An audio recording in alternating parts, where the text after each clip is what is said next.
C'est quoi ton job? Avec Jessica Bomba. Mais quel accueil! Alors cette semaine, on va pas aller à la découverte d'un job, mais plutôt vous aider à trouver un job, parce que je pense que ça, c'est le plus difficile.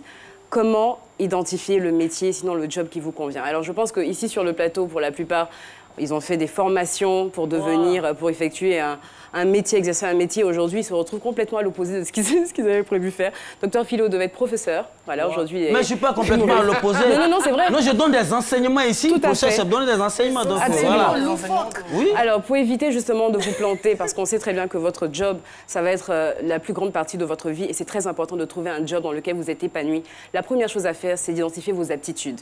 Par exemple, une personne qui n'est pas sociable ne va pas chercher à devenir commercial. Ça ne marchera pas. On est désolé, vous restez dans un bureau avec des ordinateurs ou des machines, ça fonctionne.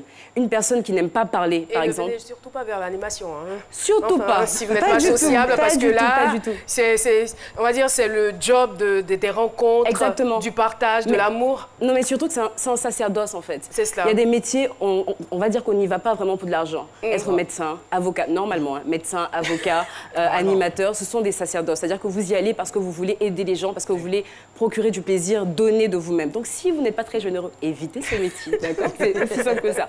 Après, est-ce que vous êtes une personne qui aime les horaires? Genre, on commence à 7h, on finit à 18h.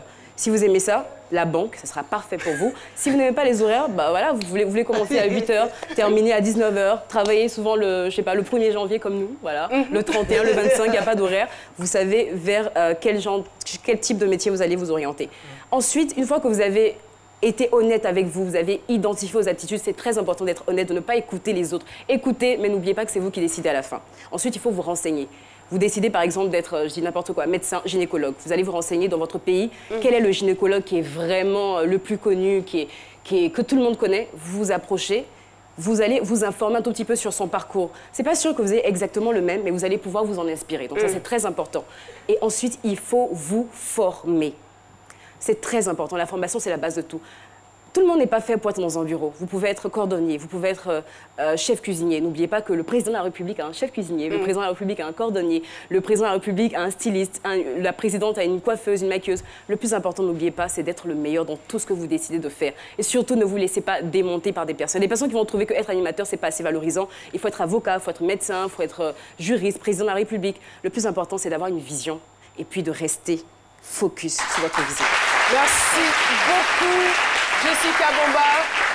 C'était très édifiant.